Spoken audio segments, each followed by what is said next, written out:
We have concluded 2 sermons on having 2020 vision of God. I hope you are joining me with this concern. Lord, I want to see you with 2020 vision in the year 2020. Pray that we have a clear and accurate picture of God. To have an accurate view of God, we need to look at the Holy Scriptures, because that is where we will see clearly what is important to God. Our own thoughts and all the voices around us can confuse the issue and cause us to have an inaccurate view of God. Remember the old song, I can see clearly now, the rain is gone.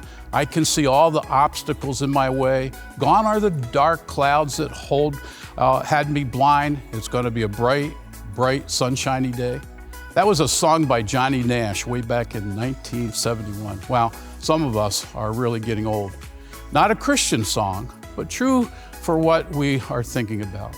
God reveals himself in the Scriptures as we look at his actions, his attributes, and his names. We're focused on his 3 most prominent names of the Old Testament. They are Elohim. You can remind your life group what you learned about Elohim in the sermon on that name. The second is Yahweh or Jehovah. That is this week's name. The last is Adonai. We will investigate that name next Sunday. Here was our key thought in the sermon from looking at the name of Yahweh.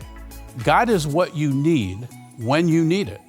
We demonstrated the truth of that statement looking at how God called Moses to lead the children of Israel out of slavery into not only freedom, but the promised land.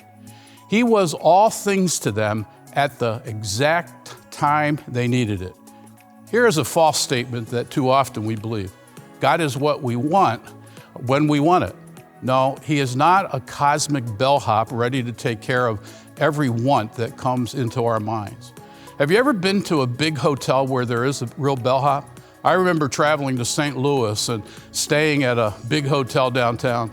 I registered and went to get my luggage from the bellhop. The bellhop looked at me and said, "Sir, if there is anything at all you need or desire, let me know and I'll get it." I was a young and dumb person at that point, or at least dumber than now. I got up to my room and thought, wow, what was he really saying? I didn't ask him for a thing, by the way. And God is not a cosmic bellhop just waiting to get us whatever we want, but he is there at all times to meet our needs. In your discussion, think about the fact that Yahweh is his personal name and that he wants to have a personal relationship with you. What does that mean to you?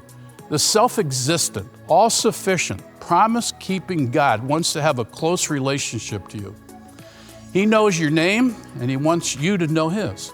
Think about this. What is the difference in our thinking between a need and a want? Maybe someone in your group would actually look up the definition of each.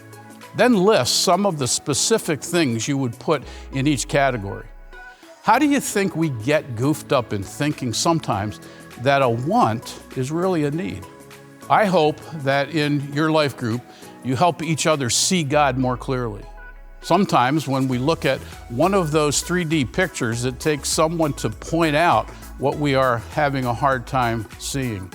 Help each other and have a great life group experience.